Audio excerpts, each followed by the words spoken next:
வணக்கம் நண்பர்களே. இன்னைக்கு ஒரு திருக்குறள் கதை ஒன்று சொல்லலான் இருக்கேன். கதையோட பேர் என்னன்னா தன்வினை தன்னைச்சுடும். திருக்குறள்: பிறர்க்கு இன்னா முற்பகல் செய்யின் தமக்கின்னா பிற்பகல் தாமே வரும்.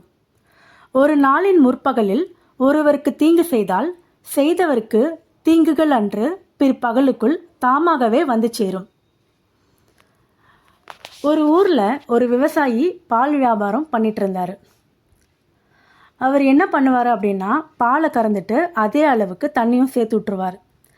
இதுதான் மக்களுக்கும் விற்றுக்கிட்டு இருந்தார்.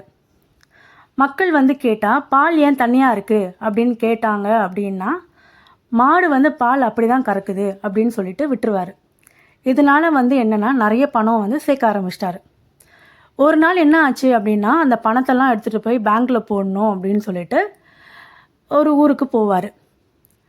போகிற வழியில் அவர் என்ன பண்ணுவாருன்னா, தண்ணி தாகமாக இருக்குது அப்படின்னு சொல்லிட்டு பணக்காசை ஒரு மரத்து கீழே வச்சுட்டு தண்ணி குடிக்கலான்னு சொல்லிட்டு ஒரு ஆற்றங்கரைக்கு போவார்.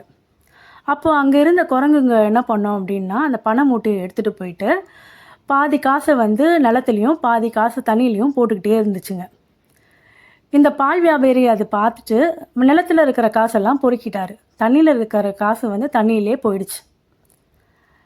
இதனால் என்ன ஆச்சுன்னா, பாதி காசு தான் அவருக்கு மிஞ்சிச்சு. அப்போ அவர் புரிஞ்சுக்கிட்டார், தண்ணியால் தண்ணியாலே போயிடுச்சு. இதுக்கப்புறம் நம்ம ஏமாற்றி யாருக்கும் பால் விற்கக்கூடாது, பாலை கரெக்டாக எல்லாருக்கும் கரெக்டாக விற்றுறணும் அப்படின்னு சொல்லிட்டு முடிவு பண்ணார். இதுக்கு தான் இதோட அர்த்தம் என்னென்னா, தன்வினை தன்னைச்சுடும். பிடிச்சிருக்கோம் நம்புகிறேன். மீண்டும் நாளை பார்ப்போம். நன்றி, வணக்கம்.